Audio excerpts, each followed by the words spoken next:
Ang kwento na inyong maririnig ay batay sa totoong karanasan. Ngunit ang mga pangalan, lugar at pangyayari ay sadyang binago o pinaikli upang mapanatili ang privacy at kaligtasan ng mga tauhang sangkot. Layunin ng pagbabago na magdulot ng aliw at aral sa aming mga tagapakinig. Wala po kaming hangaring magkaroon ng pagkakatulad sa totoong buhay, ang mga pangalan, lugar at pangyayari. At ang anumang pagkakatulad ay hindi sinasadya.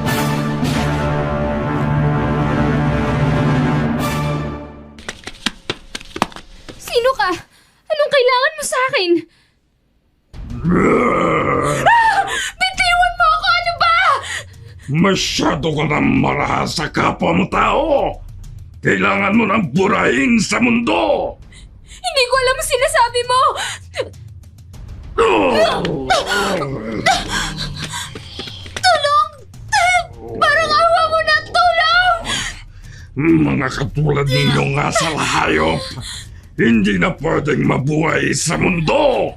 Wala akong ginagawa! Wala akong kasalanan! Nagmamangmangan ka ba? Tulungan niyo ako!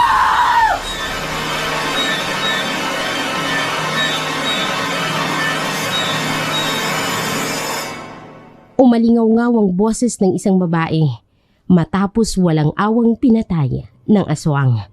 Hindi niya na nagawa pang tumakbo dahil alam niyang wala pa rin siyang takas dito. Matapos ang nangyari ay usap-usapan sa kanila ang pagkamatay ng babae. Kilala itong isang bugaw ng mga inosenteng bata. Nangunguna sa pag-usyosong magkaibigang sina Roy at Daniel. Matagal na silang magkasama, pati sa trabaho bilang isang rider. Hindi lubos maisip ni Roy na gano'n ang mangyayari sa babae. Minsan na ring inialok nito sa kanya ang isang batang babae. Sa paglalarawan kay Roy ay isa talaga siyang duwag at takot sa gulo. Kaya iniiwasan niya ang mga ganong klase ng tao. 9:00 ng umaga nang napag-utusan si Roy ng amo nilang si Jose na ihatid ang parcel sa kabilang bayan. Madali lang din namang natunto ni Roy ang bahay ng customer dahil sa Google Map na madalas na ginagamit ng kapwa nila rider. Pagdating niya sa lugar ay sinalubong siya ng isang lalaki. Nasisiguro niyang yun ang nag-order ng parcel kaya agad siyang huminto sa motorsiklo.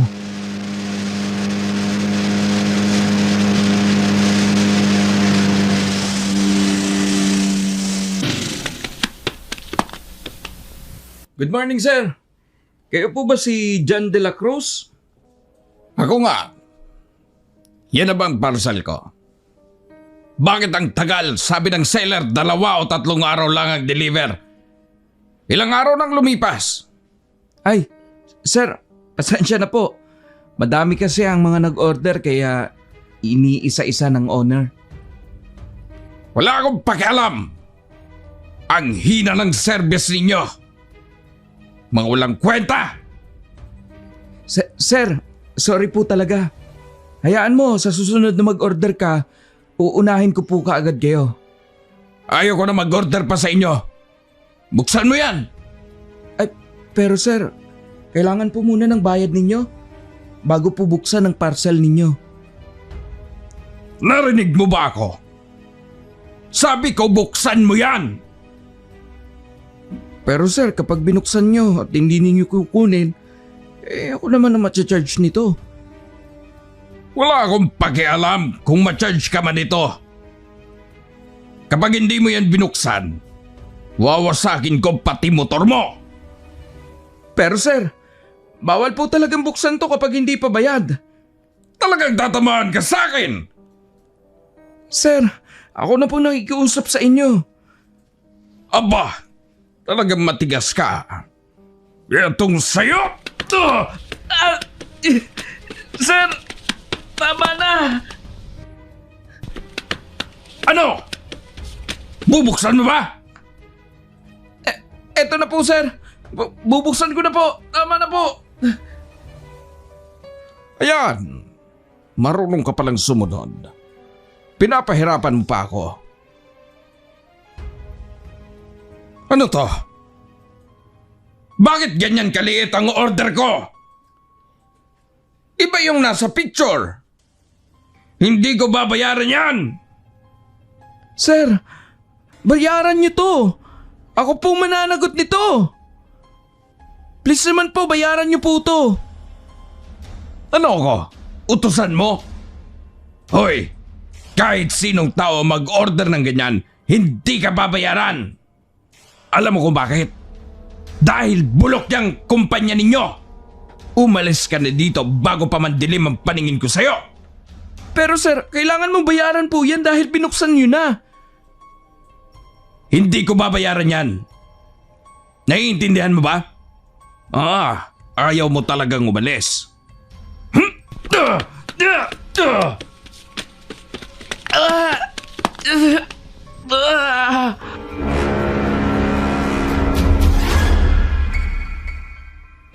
Wala nang nagawa pa si Roy, kundi lisanin ng lalaki.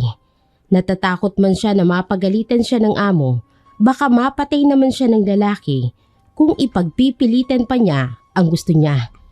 Iika-ika siyang naglakad papunta sa motor niya. Sa kanya ito pinatakbo papunta sa office nila. Abot ka bang nararamdaman niya dahil alam niya na pagagalitan siya ng amo nila. Nasa labas pa naman si Roy ay agad na siyang sinalubong ni Daniel na bakas sa muka ang pag-aalala at pagtatanong. Inalalayan siya ni Daniel papasok sa loob ng bodega. Saka ito pinaupo at pinunasan ang mga sugat.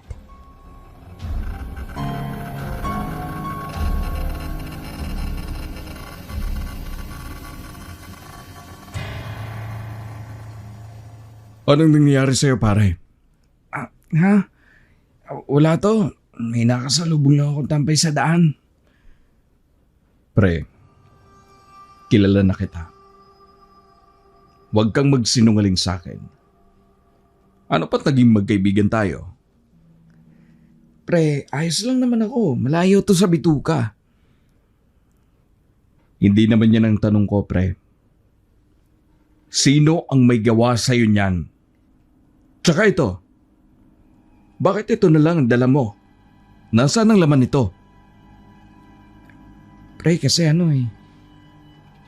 Ano? Pre, magkaibigan tayo, alam mo yan. Yung customer ko kasi kanina, hindi niya binayaran ng parcel na to. Pinabuksan niya lang sa akin. Tapos sa pagtripan akong suntukin. Ano? Pumayag kang ganyan ang ginagawa sa'yo? Pre naman, Bakit ba hindi ka lumaban? Masyado nang nilalamon ng kaibangan ng mga tao. pre, ano na. Kung pinatulan ko yun, baka bukas pinaglalamayan na ako. Ano pa nga bang magagawa ko? Sa susunod, pre, wag mong ahayaan na gaganyan-ganyanin ka lang ibang tao. Porket hindi ka lumalaban. Pasensya na, pre. Ganito talaga ako eh. Ayoko ng gulo. Kaya mas mabuting manahimik na lang. Paano yan? Eh di ikaw ang magiging deado kay boss niyan. Wala na ako magagawa.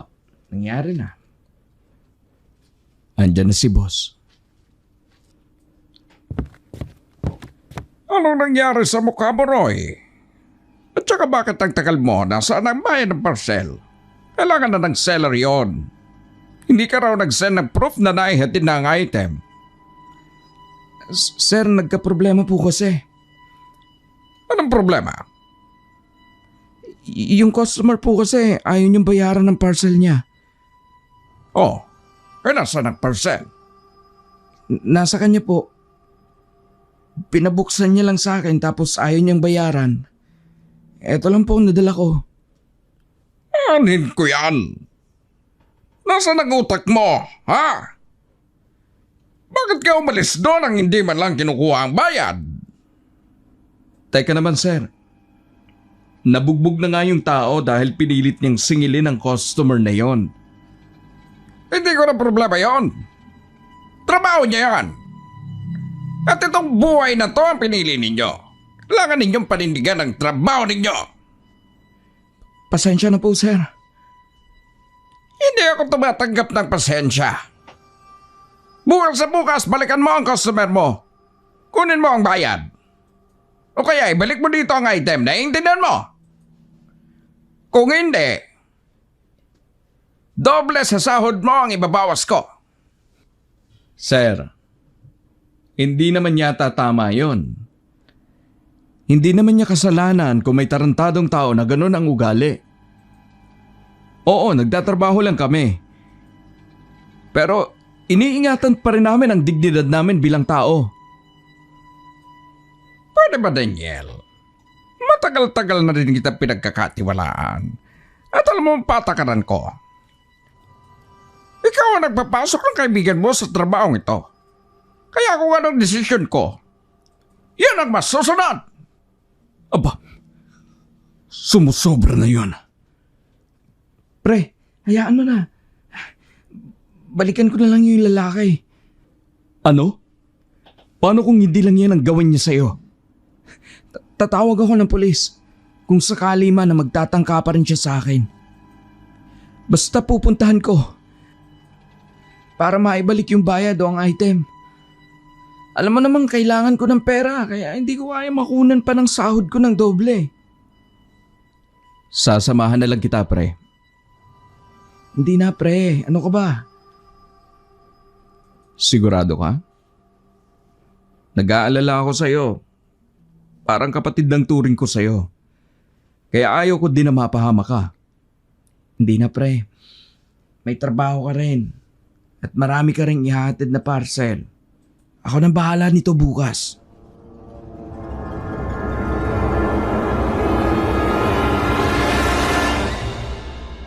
Hindi na sumagot si Daniel dahil alam naman niya na kahit anong pilit niya ay hindi pa rin siya pakikinggan ni Roy.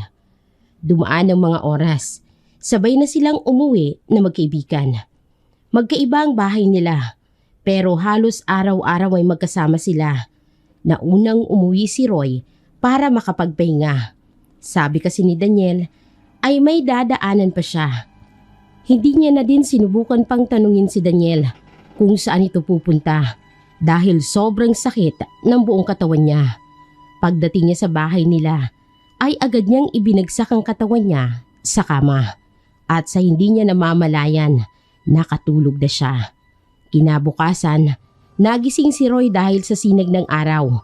Halos hindi niya maitayo ang katawan sa sobrang sakit ng mga pasang natamo niya. Naalala niyang sinabi ng amo niya na kailangan niyang balikan ang customer niya. Kahit nag-aalinlangan ay pilit na bumangon si Roy para makapagtrabaho. Hindi na siya dumaan sa opisina. Dumiretso na siya doon sa customer niya.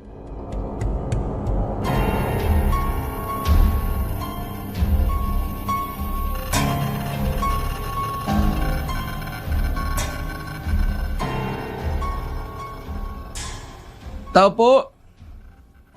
Hello? May tao po ba rito? Shh. Baka nakalak ang pinto. Saan ko ba mahahanap ang lalaking yun? Malilintikan na naman ako nito kay sir eh. Tao po! Tao po! Iho! Ay, sino bang kinakatok mo dyan? Yung matabang lalaki po na nakatira dito. Yung may pagkamaangas po ang dating. Ay, si Jan ba ang tinutukoy mo? Opo. Jan de la Cruz. Tama po ba? Oo. Jan nga yung nakatira. Pero ngayon wala nang nakatira dyan. Lumipat na ang mag-iina niya kani-kanina lang. Bakit ho? Abay, patay na si Jan. Natagpuan ang bangkay niya dyan sa labas ng bahay nila kaninang madaling araw. Ano pong nangyari? Ayon sa nakasaksi, abay na biktima ng aswang si Jan. Lasing na lasing ito nang umuwi sa kanila. Abay kung hindi ako nagkakamali, 3 silang uminom noon. Inihatid nila si Jan sa bahay niya. Pero inabangan daw sila ng aswang. Ano? Oo, nagtataka nga yung dalawa.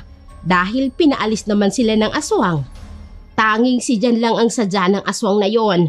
Abay, grabe ang ginawang pagkitil sa buhay ni Jan. Totoo po ba yan, Manang? Ay nako iho, sa tanda ko ba namang ito, makukuha ko pang magbiro tungkol sa kamatayan. Pasensya na po. Hindi lang po talaga ako makapaniwala. Kahapon lang kasi, nakausap po siya. Hindi ko akalain na mamamatay siya ng ganun lang at nabiktima pa ng aswang. Ako iho, totoo ang mga aswang. Kaya wag na wag kayong magbibiro sa mga aswang dahil mas mapait pa ang ganti nito kapag nagkataon. Nakakatakot naman po. Sige po, mauna na ako sa inyo, Manang. Kailangan ko pang magtrabaho eh. Ay siya, sige. Siya nga pala, sana po ang bangkay ni Jan? Abay na, i-cremate na. Mas pinili ng asawa niyang i-cremate si Jan dahil ayaw niyang makitang nagkawatak-watak at pira-pirasong katawan nito. Ganun po ba? Sige po. Salamat po uli.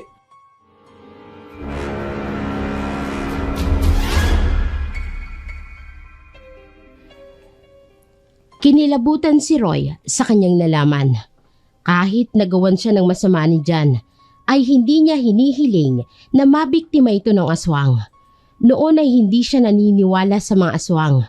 Pero natitiyak naman niya na hindi nagbibiro ang matandang yon. Hindi pa rin mawala sa kanyang isipan ang nangyaring yon habang tinatahak niya ang daan papunta sa opisina nila. Halo-halong kabang nararamdaman niya dahil alam niyang pagagalitan na naman siya ni Jose. Dahil wala itong nadalang kahit na ano.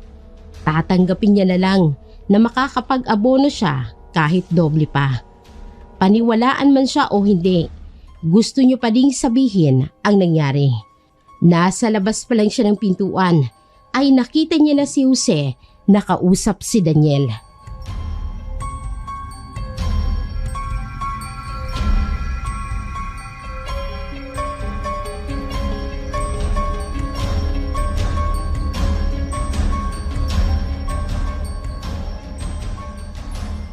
Oh, kamusta ang lakad mo? Nasaan ang pera? Sir, Ano? Huwag mo sasabihin, wala kang dala kahit na piso. galing po ako dun sa customer ko kahapon, sir. Ang kaso, sabi ng kapitbahay nila, patay na daw yung lalaki. At naniwala ka naman. Sir, hindi naman siguro magsisinungaling ang matandang yun. Nagpapaniwala ka sa mga tao. Hindi mo alam ang balik sa'yo. Ngayon, sinong mag-aabono, ha? Ibabawas ko yan sa sahod mo. Pero sir, totoo pong sinasabi ko. Pinatay daw yung lalaki ng aswang. At talagang aswang pang irarason mo sa akin? Sa tingin mo, paniniwalaan ko ang alibay mo na yan. Nagsasabi lang po ako ng totoo. Hindi mo ako mapapaniwala sa ganyan. Sa sahod mo, konti na lang matitira sa'yo. Ayusin mo ang trabaho mo. Mabuti ka hindi kita tinatanggal. Kung hindi ako kinausap nitong si Daniel kahapon pa lang wala ka ng trabaho. Pasensya na po, sir. Puros ka na lang pasensya. Kapag naulit pa to, talagang magpapasensyaan tayo. Daniel, kausapin mo yung kaibigan mong sinungaling, ha? Pag hindi ako nakapagtimpi, nako. Ako na pong bahala sa kanya, sir. Pagpasensyahan mo na po. Mauna na ako. Mas lalo kong nai-stress sa pagmumukha niyan. Ayos ka lang ba, pre? Hindi ko alam, pre, kung anong malas ang kumakapit sa akin. Huwag mong sasabihin yan. Palagi na lang ako napag-iinitan ni sir. Pati ng mga customer. Bakit ikaw, pre? chill na chill ka lang, parang wala kang problemang daladala.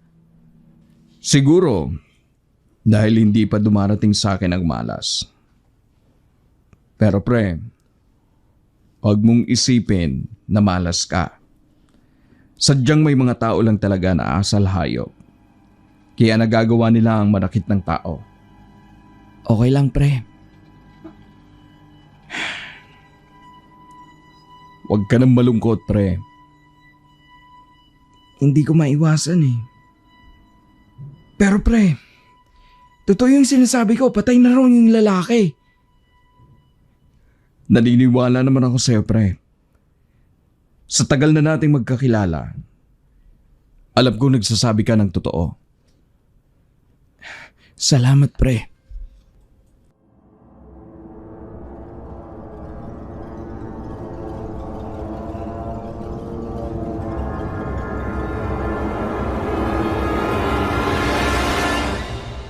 Tanging si Daniel na lang ang pinagkukuhaan ng lakas ni Roy. Kahit gusto niya nang sumuko sa buhay, ay palagi na lang itong pinapalakas ang loob niya. Matapos ang nangyari, muli na silang nagtrabaho. Madami pa din ang dineliver ni Roy, mabuti na lang at hindi katulad ng naging customer niya ang mga bago niyang customer. Naging maayos naman ang trabaho niya nung araw na yon. Hindi pa rin mawala sa isipan niya ang nangyari doon sa lalaki. Tuwing naaalala niya ang sinabi ng matanda na yung lalaking yon ang target ng aswang, ay tumatayo ang mga balahibo niya. Kinabukasan, maaga na namang nag-ayos si Roy para pumasok sa trabaho. Hindi niya na dinaanan pa si Daniel dahil nakakasiguro ito na nandun na ito sa bodega. Palagi kasi itong nauuna sa kanya at hindi niya alam kung bakit. Hindi na nga siya nagkamali dahil pagdating niya doon ay nandoon na si Daniel kasama ang isang babaeng maganda na nakahawak pa sa braso ni Sir Jose.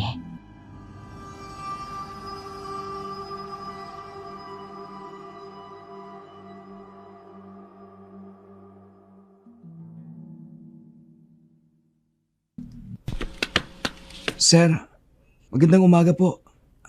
Hello po ma'am. Oh, andito ka na pala. Tamang-tama. Madami ang deliver ninyo ngayon. At gusto ko, matapos ninyo yan ngayong araw mismo. Ayaw ko mapahiya sa mga coworkers ko. Opo sir. Siya nga pala, ito si Diana. Nakilala ko kagabi sa isang bar. Siya ang magiging madam ninyo for the meanwhile. Madami-dami din siyang alam sa business. Kaya kung may kailangan kayo sa kanya, ay huwag kayong mahihiyang magtanong. Hello sa inyo. Hello po ma'am Dana.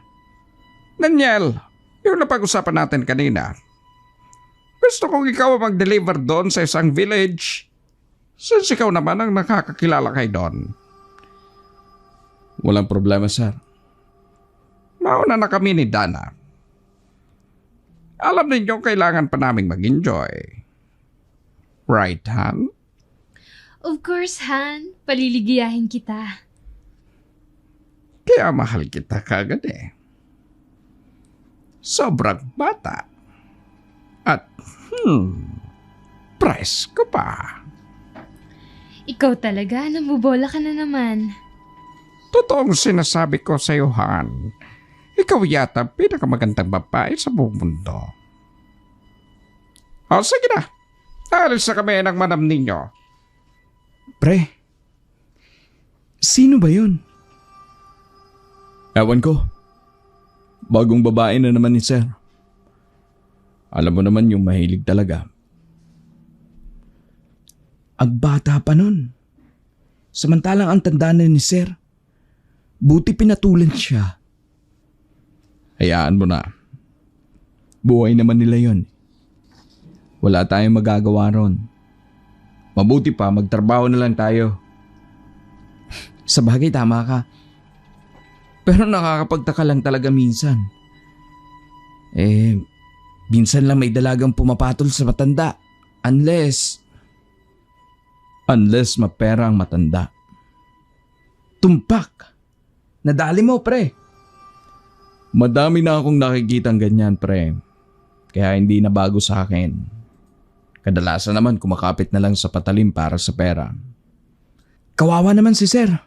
Pag nagkataon. Hayaan mo na siya, pre. Wag na tayo makialam sa buhay nila. Kung saan siya masaya, gawin niya. Okay, sige. So paano? Dito na muna ako makipagbakbakan sa mga deliver. Grabe, ang dami pala nito. Oo. Kagabi lang daw dumating yan galing sa mga sellers eh. Dala-dalawa lang naman tayo. Kaya kailangan nating matapos sa loob ng isang araw to. Naku! Sige na, mauna ka na. Teka, mas madami yung i-deliver mo ah. Parang ang chill mo lang. Magagawa mo ba yan sa loob ng isang araw? Ako pa ba? Naks, yabang ng kaibigan ko ah. Huwag ka nang makulit para madali tayong matapos.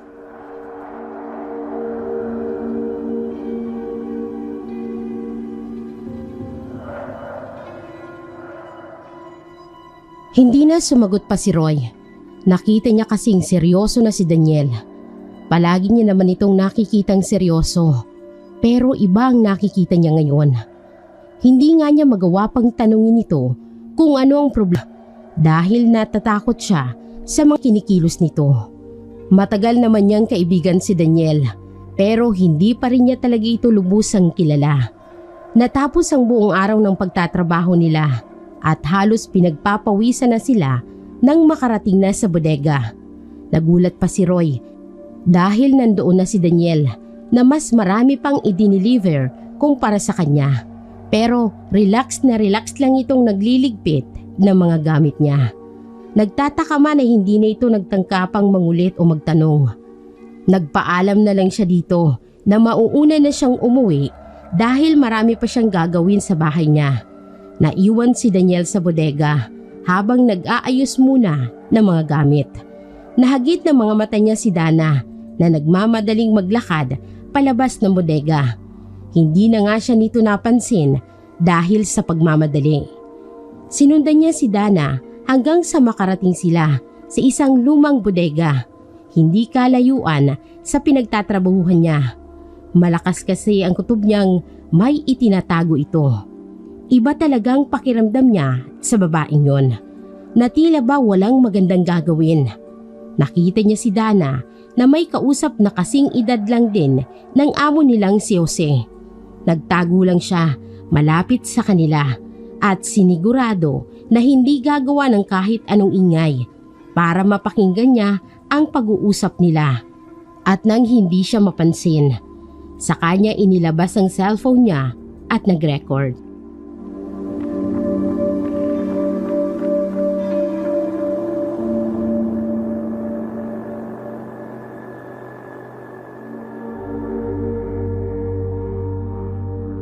Anong balita? As usual, madaling mauto ang matandang yun. Ito na ang mga alahas na ninakaw ko sa kanya. Good. Ipagpatuloy mo lang ang paggamit kay Jose. Tsak masisihan si amo nito. Ano bang kasalanan ng matandang yun sa inyo? Parang mabait naman siyang tao. Hindi mo alam ang sinasabi mo. Pagkatapos ng misyon kong to, aalis na ako sa grupo. Anong sabi mo? Wag! Nakikiusap ko! Ayoko Hindi na! ka pwedeng kumuwala sa grupo. Alam mo ang pinasok mo, di ba? Oo, noon alam ko. Pero ngayon hindi na. Hindi ko na kayang manggamit at ipagamit ang katawan ko para lang sa negosyo nyo. Aray, Ano, ha? Magtatanda ka na? Huwag mong kakalabanin si boss. Dahil nasa impyerno na ang kalahating katawan noon.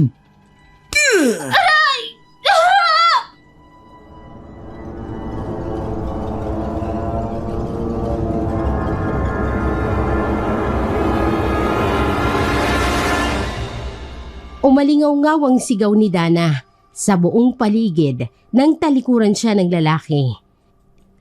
Hindi niya maatim ang pinapagawa sa kanya simula nang maging isang miyembro siya ng sindikato. Ni minsan ay hindi pa rin niya nakikita ang itsura ng amo nila dahil palagi lang umaharap sa kanya ay yung lalaking kausap niya. Samantalang nakamasid lang si Daniel kay Dana na halos lumuluhod na sa kaiiyak. Nang ilang sandali pa ay tumalikod na si Daniel at nagsimula na ring maglakad. Plano niya talagang sabihin kay Sir Jose ang nalaman niya dahil alam niya din na itong mapapahamak at gagamitin. Nang makauwi siya ay agad niyang hinubad ang damit at saka humiga para makapagpahinga. Kinabukasan ay maaga namang bumangon si Daniel para magtrabaho. Buo na ang desisyon niyang kausapin si Jose para sabihin ang panggagamit ni Dana sa kanya. Pagdating niya sa bodega ay agad niyang nakita si Jose na busy sa kausap nito sa telepono. Kaya bahagya siyang lumapit at hinintay na matapos ito sa kausap niya.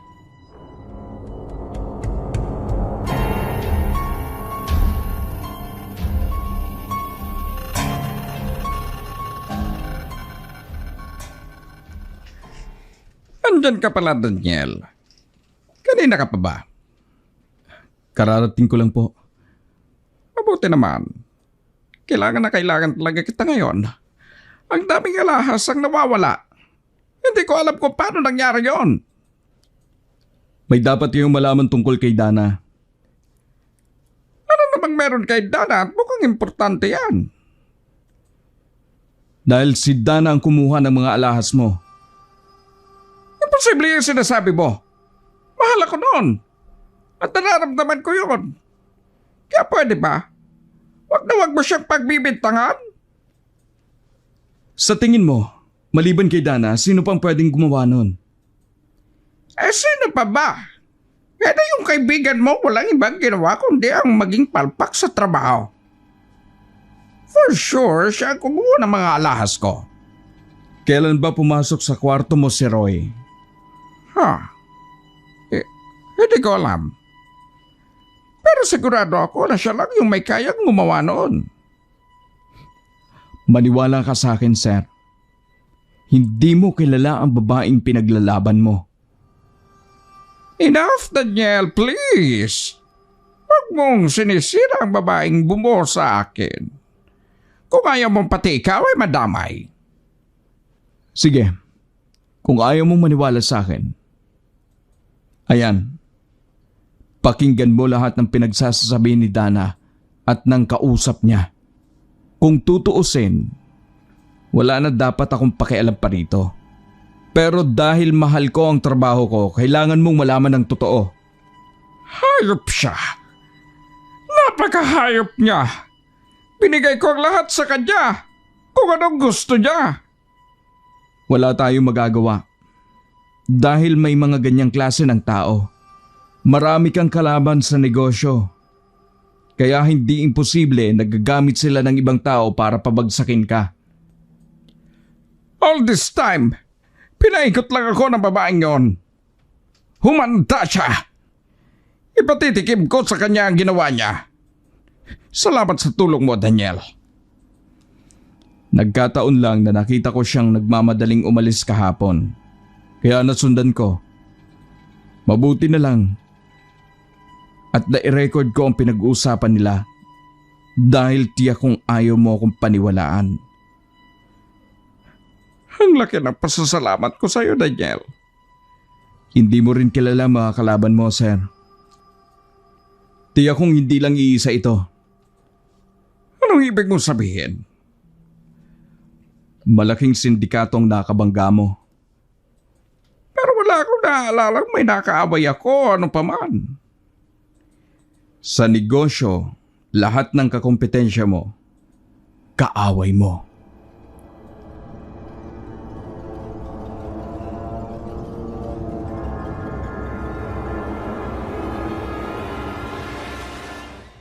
Han? Rico, para saan yun? Para yan sa paggagamit mo sa akin. Eto pa! Para sa pagnanakaw mo ng mga alahas. Magpapaliwanag ako, Jose. Hindi ko kailangan ng paliwanag mo. Narinig lahat ni Daniel ang pinag-uusapan ninyo. Akala mo ba? Kaya ninyo akong pabagsakin? Jose, Umalis ka na bago pa man mandilim ang paningin ko. Nakakadiri ka. Ilan na bang lalaking ginamit mo para lang sa pera? hindi ko intensyon yun. Layas! Sir, ayos lang ba kayo? Uuwi na muna ako. Kailangan ko muna mapag-isa. Kayo nang bahala ni Roy dito. Ikaw na din ang mag-assist sa kanya, please. Makakaasa ka, sir.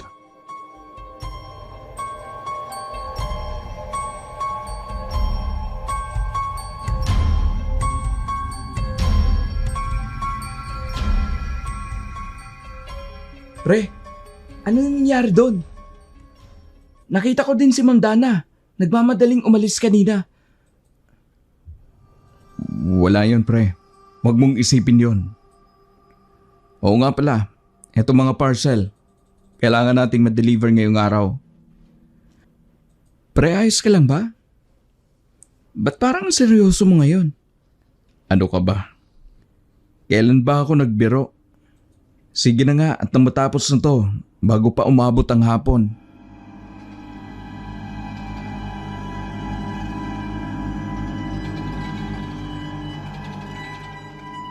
Hindi na hinintay pa ni Daniel ang sasabihin ni Roy. Nagmamadali na siyang inilagay sa motor niya ang mga i-deliver niya. Nakita niya kasi na kanina kung papaano siya tingnan ng masama ni Dana. Kaya kung tama ang kutob niya ay nagsumbong na ito sa amo nila. Habang nasa daan siya ay nakita niya ang isang motorsiklo na nakasunod sa kanya. Kahit saan siya lumiko ay palagi niya itong nakikitang nakasunod. Ito na nga bang sinasabi niya at natatakot siyang baka may ibang tao pang madamay. Nagpatay mali siya na lang siya para hindi mahalata na alam niyang sinusundan siya kanina pa. Tinapos niya na ang trabaho niya hanggang sa hapon, kaya agad siyang bumalik sa bodega. Pero kahit doon sa bodega ay nararamdaman niya pa ring sinusundan siya ng nakamotorsiklo na yon. Si Roy ang naabutan niya sa loob ng bodega. Hinahanap din si Sir Jose pero hindi niya ito nakita. Pinauna niya na lang umalis si Roy sa takot niya na baka madamay ito. Saka siya dahang-dahang nagmaneho paalis ng bodega. Ramdam pa rin niyang sinusundan pa rin siya ng lalaki. Kaya naman, dinala niya ito sa madilim na parte ng daan.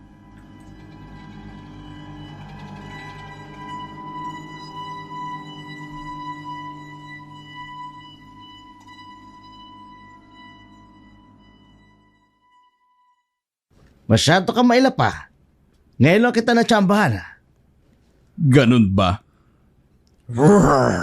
Taka, anong nangyayari sa'yo? Ha? Aswang! Tigilan niyo ng pagbibiktima ng inosenteng tao. Tama ka. Tulong! Tama ka ng nakita mo. At eto ang huling gabing mabubuhay ka sa mundo. Hindi! Tulong! Kailangan mong mamatay. Nitiwan mo! Nakikiusap ako! Magbabago buhay na ako! Huwag mo akong mamatay! Ang katulad ninyong malangang kaluluwa, hindi na natatabla ng pagbabago.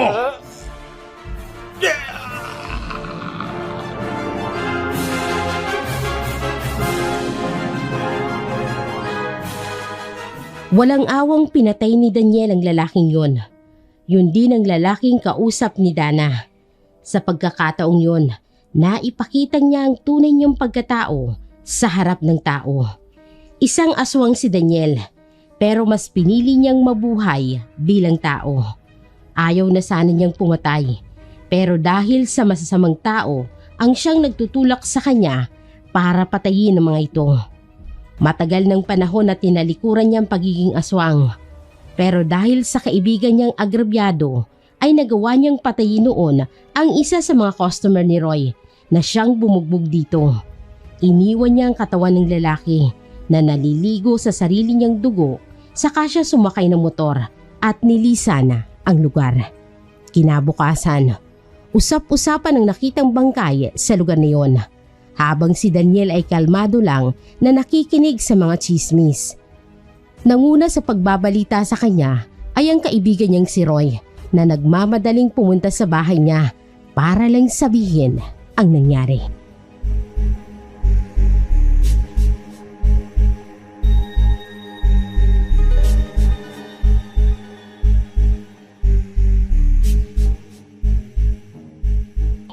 Pre, nabalitaan mo ba ang nangyari kagabi? Isang lalaki na naman daw ang sinalakay. Oo. Narinig ko kanina sa mga dumaan dito. Grabing nangyari, no? Talagang totoong mga aswang, pre. Sabi nila, isang tirador daw yung namatay kagabi. Hindi ko nga maisip eh. Halos lahat ng mga pinapatay ng aswang ay mga masasamang tao. Baka kasi hindi talaga yun aswang. Baka naman superhero yun. Naku, nakuha mo pa talaga magbiro sa ganyang sitwasyon, pre. Nakakatakot kaya yun. Natatakot ka sa aswang? Oo, nakakatakot yun. Kapag ako nakakita ng aswang, maiihi talaga ako sa pantog ko. Eh di matatakot ka sa akin yan. Oo naman, matatakot talaga ako sa iyo, pre. Paano kung sabihin ko sa'yong ako ang aswang na yon? Huwag ka nga magbiro ng ganyan, pre. Tao ka, oh. Imposible na maging aswang ka. Pumasok ka sa loob. Ha? Bakit? Para malaman mo na totoong sinasabi ko. Pre! Huwag mo akong patayin! Tumigil ka nga. Totoo nga, pre. Aswang ka. Paano nangyari yun? Matagal ng panahon ang talikuran ko ang pagiging aswang. Gusto ko nang mabuhay ng normal. Kaya lang hindi ko maatim na tingnan ng mga taong tulad mo na ginagawa ng masama. So, ikaw ang superhero namin? Hindi ako superhero. Aswang nga ako. Masama sa paningin ng mga tao.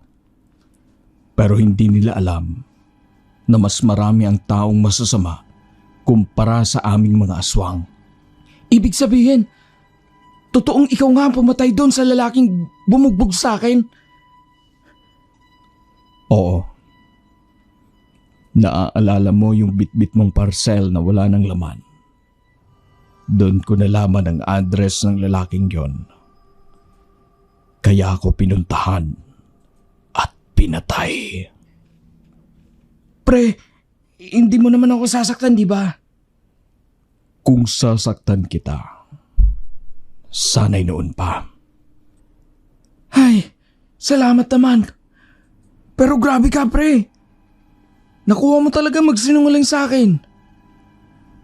Ibang pagsisinungaling sa ayaw lang ipaalam ang tunay kong pagkatao. Sabagay, tama ka. Muntik na talaga akong mahimatay kanina. Akala ko, kakainin mo na ako. Bumalik ka na nga sa pagiging tao. Oh. Ayan. Tao na ako. Pre, tulungan mo ko. Ha? Tulungan saan? Kailangan kong makausap si Dana. Kailangan niya tayo. Anong ibig mo sabihin? Hindi niya ginustong gamitin ng sindikato. Kaya niya nagawang paibigin si Sir Jose. Nasa panganib ang buhay niya. Ano pa talagang nangyari? Naguguluhan ako. Saka mo na alamin. Samahan mo ako mamaya. Kailangan kong kausapin si Dana para matigil na sa kahibangan ng mga sindikato. Sige pre, sasama ako.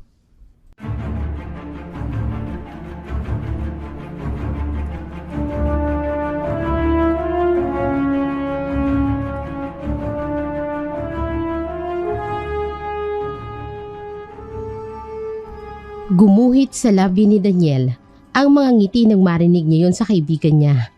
Hindi niya akalain na tatanggapin siya nito kahit na isa siyang aswang. Nag-usap na sila para sa pagpaplano kung paano nila makakausap si Dana. Naisipan nila na pagdating ng gabi ay susundan nila ito.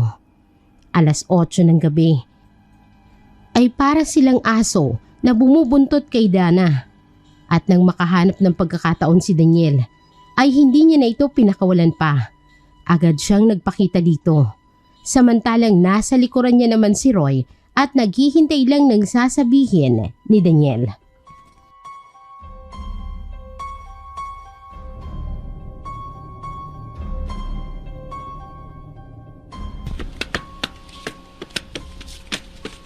Anong kailangan mo sa akin? Di ba ikaw yung tauhan ni Jose? Ako nga. Saan ko makikita ang mastermind ng sindikato? Ano bang pinagsasasabi mo? Huwag ka nang magmaang-maangan pa. Hindi ko alam ang sinasabi mo. Paraanin mo ako. Nagmamadali ako. May kailangan pa akong gawin. Ituro mo sa akin kung sino ang amo mo. Wala kang mahihita sa akin. Dahil wala akong alam sa sinasabi mo. Ano ba? Naaalala mo ba yung kausap mo ng gabing sinundan kita? Hindi mo na ba siya nakita? Ha? Anong ginawa mo sa kanya? Wala naman. Nananahimik na siya ngayon. Hindi mo ba nabalitaan? Hayop ka! Anong ginawa mo sa kanya? Ganyan din ang mangyayari sa'yo. Kapag hindi mo sinabi ang totoo. Aswang ka! Aswang! Oh, at papatayin ko lahat ng mga taong makasarili. Mga taong mas piniling maging masama. Alam kong mabuti kang tao. Kaya sabihin mo na kung saan ko matatagpuan ang amo mo. Papatayin nila ako kapag nagsalita ako tungkol sa kanila. Hindi na ako makawala. Kahit gusto kong magbagong buhay, nasa hukay na ang kalahati ng katawan ko. Tutulungan kita. Madami sila. Hindi mo sila kaya. Papatayin nila tayo. Lalo na si Jose. Magtiwala ka lang sa akin, Ma'am Dana. Hanggat kaya ko, sisiguraduhin kong walang mapapahamak na tao. Tama si Daniel, Ma'am Dana. Tutulungan kanyang makawala sa makakamay ng sindikato. Pero paano ka namin matutulungan kung hindi mo man lang sasabihin sa amin ang totoo? Natatakot ako. Hindi ko alam kung anong gagawin ko. Gulong-gulo na ang isip ko. Dahil hindi lang ako ang mapapahamak, kundi ang pamilya ko. Bakit mas pinili mo maging masama? Hindi ko ginusto to. May sakit ang nanay ko noon. Kaya akong pinakilala ng kaibigan ko sa kanila. Kumapit ako sa patalim at utang ko ang buhay ng nanay ko sa kanila.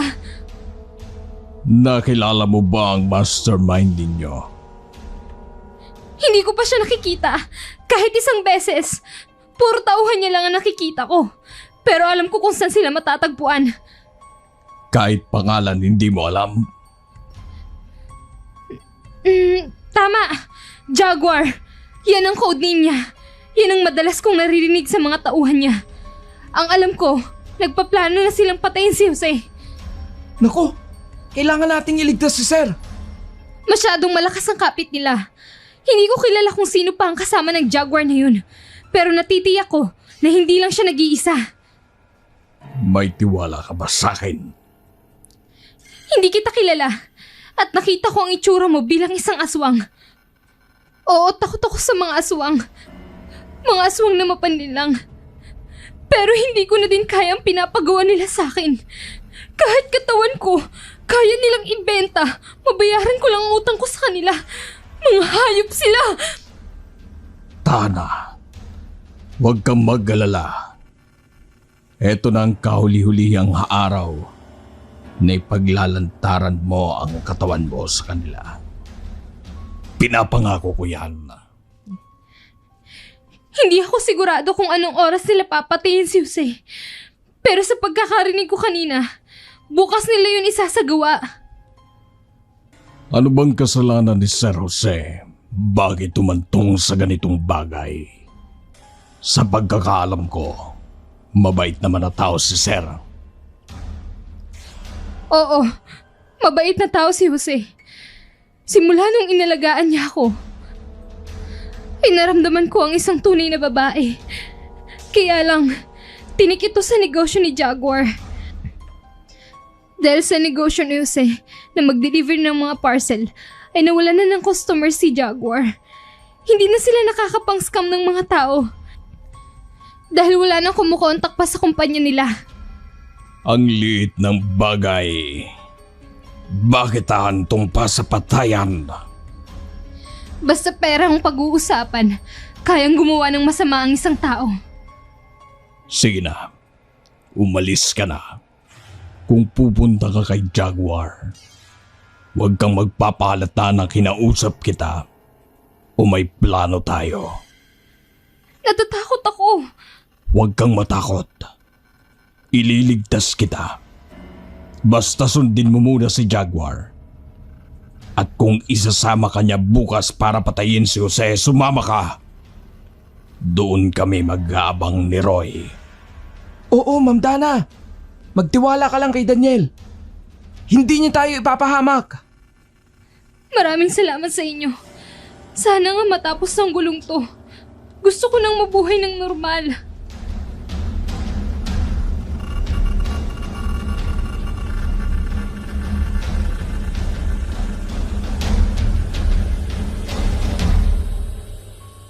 Sa pagkakataong yun, ay nakahinga ng maluwag si Dana. Hindi naman talaga intensyon na maging masama. Nagkataon lang na kailangan niya ng pera, kaya niya nagawa yun. At nahihirapan na siyang kumawala dahil ayaw siyang bitawan ni Jaguar. Umalis na din sina Daniel at Roy sa lugar na yun. Matapos na maunang umalis si Dana. Naawa din si Roy sa dalaga dahil nababasa niya sa mga mata nito na nagsasabi ito ng totoo. Unang ginawa ni Daniel ay inihatid muna si Roy sa bahay niya. Sa kanya pinuntahan si Jose. Kailangan niyang sabihin ang mangyayari sa kanya. At para na din maagapan ang mangyayari. Dahil sa matagal ng kilala ni Jose si Daniel, ay madali siyang naniwala dito. Natakot din siya nang sabihin ni Daniel na papatayin siya ng leader ng sindikato. Sinabi na din ni Daniel ang kailangan niyang gawin nang sa ganon ay hindi siya mapahamak. Ilang oras pang pinag-isipan ni Daniel ang gagawin dahil hindi niya alam ang eksaktong oras kung kailan sasalakay si Jaguar kay Jose. Kaya hanggat maaari ay hindi niya pwedeng iwala sa paningin niya si Jose. Hindi niya namalayan na nakatulog na siya at kinabukasan, alas 5 ng umaga ay agad siyang bumangon para bantayan si Jose. Dinaanan niya na din si Roy dahil kailangan niya din ito. Dahil 2 tao ang kailangan niyang iligtas. Sa isip niya kasi, kung siya lang mag-isa ay mahihirapan siyang iligtas ang 2. Kahit pa sabihing aswang siya, ay natatamaan pa rin siya ng bala. Pagkarating sa bodega, ay rinig nilang malakas na pagsabog. Kaya wala siyang sinayang pang sandali. Agad niyang tinakbo ang bodega. Sa kanya nakita doon sina Dana, si Jose at ang isang matandang lalaki, kasama ang mga armadong lalaki.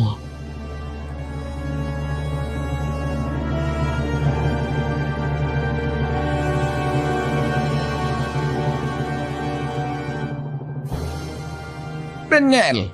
Uy, may bisita ka pala, Jose. Ipakilala mo naman sa amin. Daniel, tulungan mo kami. Bakit? Ano magagawa ng isang yan sa'yo? Mukhang pipitsugin nga. Sayang ka. Guwapo ka pa naman at madadamay ka. Pre, hindi mo naman ako hinintay. Oo, may isa pa palang hampas lupa dito. Grabe, Jose. Nagtawag ka pa talaga ng mga kasama at mga lampa. Hoy! Hindi ako lampa! Duwag lang ako pero hindi ako lampa, ano? Nagpapatawa ka ba, bata? Gusto mo bang ulahin na kita? Parang reunion na kayo ng mga kung ano man meron kayo. Ikaw siguro yung Jaguar, no? Oo. Ngayong alam mo na. Mabuti kilala mo ko. Mukha ka kasing Jag. Ano? Ha? Gusto mong patayin kita ngayon? Ha? Roy, tumahimik ka nga! Mas lalo tayong malilintikan yan! Ikaw naman, iho. Bakit parang ang tahimik mo? Huwag mong sabihin na naiihi ka sa pantalon. Gusto mo tulungan kita? Hindi ko lang talaga kaugaling kumausap sa taong duwag. Ano ka mo? Sinong duwag? Ha? Ikaw. At ang mga tauhan mo. Matapang lang naman kayo dahil may mga baril kayo. Pero kung wala, kahit kayong lahat laban sa akin. Pre, ano bang sinasabi mo? Hindi mo yan kaya, ang dami nila, oh.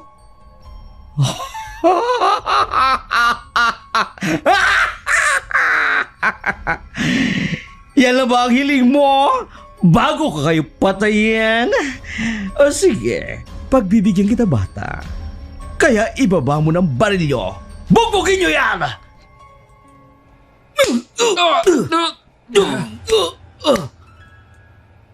Jaguar, tigilan mo na ito!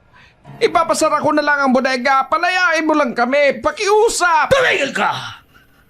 Gusto kong labanan ako na mayabang na lalaking ito? Sige, bata. Kapag lahat ng tauhan ko ay napatumba mo, ako ang huling makakalaban mo. Okay. Sige. Yang mga tauhan mo, warm up lang yan sa akin. Aba, talagang matapang ka ha, mayabang? Bugbugin yan! Huwag niyong titigilan hanggat hindi naubusan ng dugo!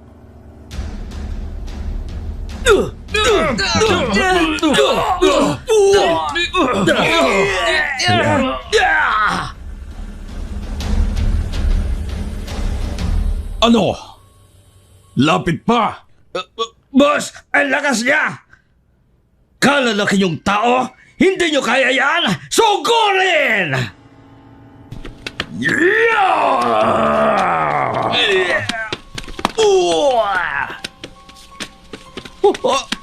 Anong? Paano mong nagawang itumba ang mga tauhan ko? Nang hindi ka malang umabot ng 5 minuto? Paano mo nagawa?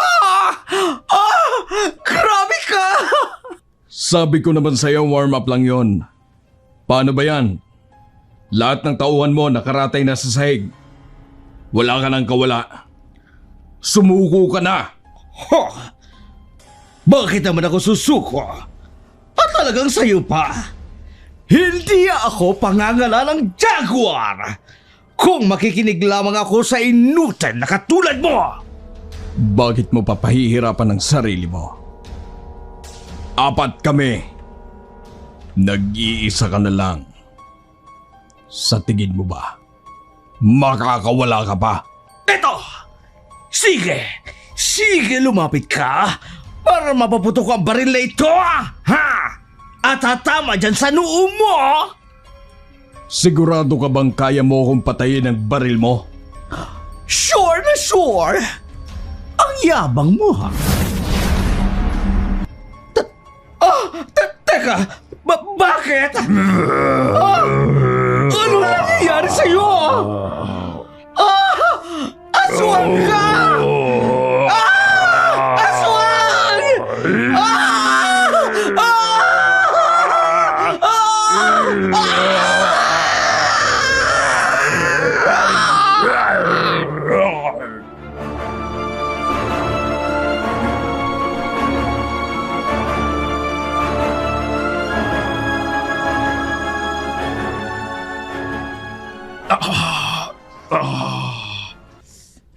Pre, may tama ka.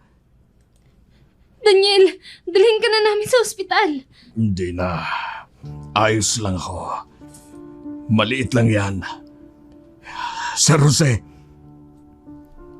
Aswang ka?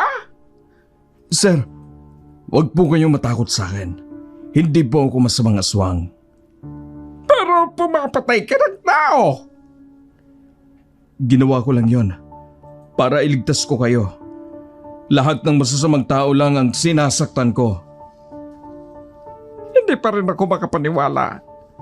Hindi ko akalain na isa kang aswang. Grabe. Ako din. Nung una natakot ako sa kanya, nung magpalit siya ng anyo sa harapan ko. Pero nung kausapin niya ako, lahat ng takot ko ay nawala. Salamat, Daniel.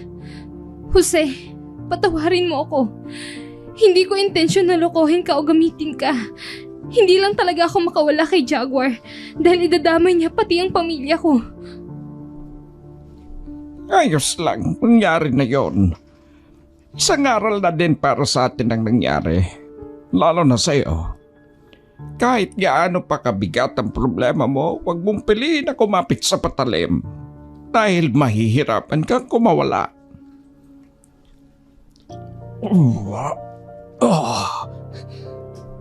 Pre, dalhin ka na namin sa ospital. Baka maubusan ka pa ng dugo. Ako nang bahala kay Sir Jose. Saglit. Sir Jose, itawag niyo po sa estasyon ng pulis ang nangyari. Kapag nagtanong, sabihin niyo lang na nilooban kayo. Paano kapag tinanong nila? Paano namatay ang mga lalaking ito? Anong sasabihin ko? Di ba kapag bintangan ako? Sabihin mo, sinlakay sila ng aswang. Nagbigay ako ng marka kay Jaguar, kung saan malalaman ng pulis na aswang pumatay sa kanya, gaya ng ginawa ko sa mga nabiktima ko. O sige, Daniel, magpagaling ka. Kapag kailangan mo ng pera para sa ospital, huwag ka mahiyang tawagan ako. Ako na bahala sa gastos. Sige sir, mauna na kami.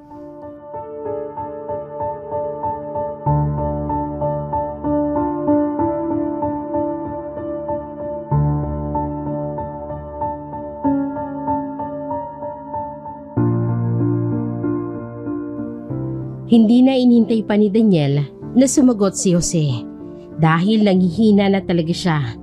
Tinamaan kasi ang kaliwang dibdib niya, kaya nahihirapan siyang huminga. Parang normal din naman kasi ang mga aswang. Natatamaan pa din sila ng baril.